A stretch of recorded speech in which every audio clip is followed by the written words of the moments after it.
across the country rely on a safe, well-regulated rail system to get food from farm to fork, to get resources to employers and consumers, and to travel, whether it's to visit loved ones or to get to work. Canadians have a right to feel safe when traveling by rail. They should feel safe that when potentially dangerous goods are being shipped across the country and through their community, that their families and their homes are not at risk. And it is the government's responsibility to ensure the safety of Canadians who travel on the rails or live near the rail lines, as well as the safety of the people who work on those rail lines. Nearly 2 years ago, Canadians were stunned and saddened by the news of a derailment at Lac-Mégantic that took the lives of 47 people and demolished a portion of the town. This is the deadliest rail accident since Confederation in 1867.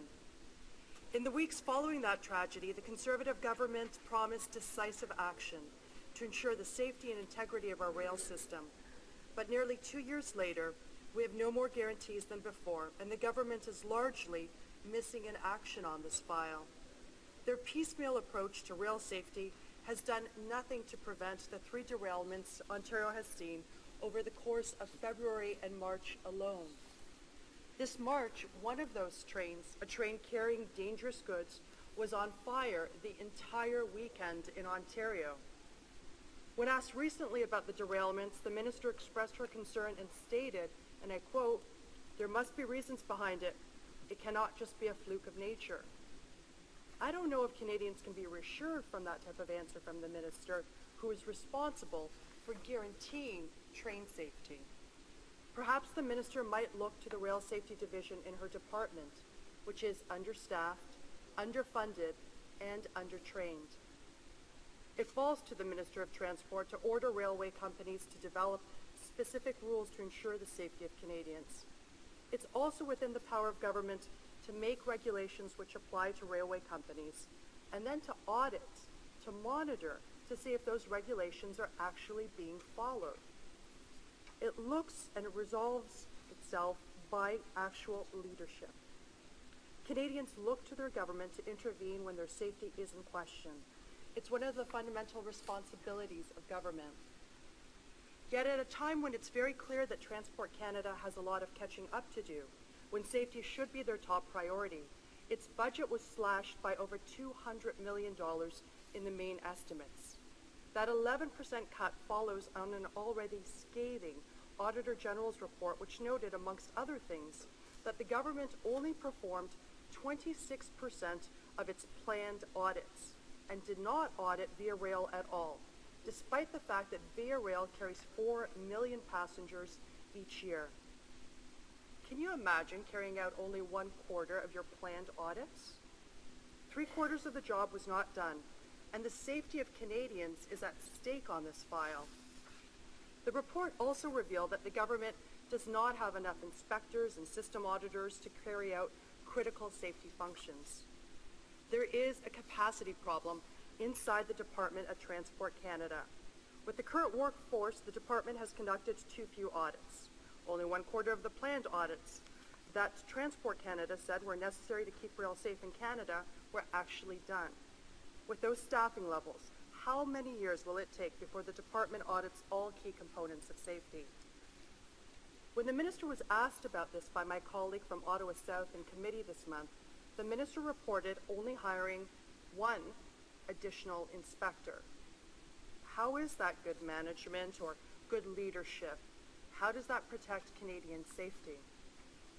An initial Transportation Safety Board report on the 3 most recent derailments points to track faults, and yet this government refuses to make the necessary investments in inspectors and in other key safety professionals. They have not been able to demonstrate improvement in their oversight for air and marine, and the recent spate of incidents in rail does not give us any confidence that it will be any different. This is troubling for the residents of Greater Toronto. Many trains carrying hazardous materials move through our communities using the CN or CP rail lines. While the government has made some improvements by phasing out rail cars that were involved in Lac-Mégantic and requiring more communication from railways on the frequency and volume of dangerous goods passing through communities, much is left undone. For instance, I agree with my colleague from Trinity Spadina who is a very strong advocate for greater rail safety at Toronto City Hall and continues that advocacy here, that railways should inform municipalities and first responders of dangerous goods being transported through their communities before they pass through, rather than telling them afterwards, and sometimes months afterwards. As a Mississauga City Councillor, I made the same requests almost 6 years ago after the Goreway derailment. Furthermore, phasing out one rail car was important in the wake of Lac Mégantic, but the derailments in Ontario this year demonstrate that even more should be done. In fact, I'm going to quote from the Transportation Safety Board report that says, and I quote, "If older tank cars, including the CPC 1232 cars, are not phased out sooner, then the regulator and industry need to take more steps to reduce the risk of derailments or consequences following a derailment carrying flammable liquids. Now, Transport Canada needs to immediately put more robust tank standards in place, now and not in 2025, when the provisions announced around those cars would be enacted. There are a number of elements of this bill that Canadians have been calling for, but it is clear from how long it has taken for the Conservative governments to act on them that they still do not feel that railway safety is enough of a priority. There are still serious problems at Transport Canada. Without inspectors that are needed to audit train and rail safety, we will find ourselves perpetually back here wondering how another train derailment occurred. The bill also rightly allows inspectors and the minister to order a company to immediately correct safety problems. Legislation is important, but money is needed. There is nothing about increasing capacity so that there are enough inspectors to audit these safety management systems. So how will the minister know about the safety problems? Strong language that sounds good, but doesn't help Canadians today. Action-oriented words with very little action behind them. 3/4 of audits are not happening. When will this change? This Conservative government spends more money each and every year, as I mentioned earlier today, each and every year that they have been in power on advertising, more than on rail safety.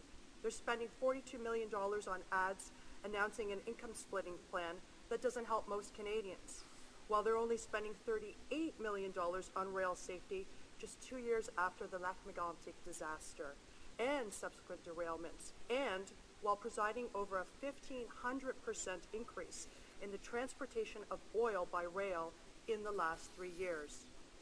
Should this bill pass, I sincerely hope the government takes another look at reprioritizing its resources.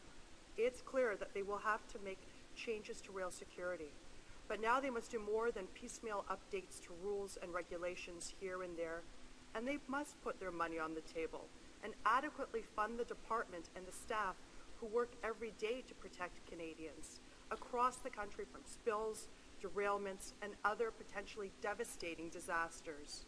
Thank you, Mr. Speaker. Questions and comments?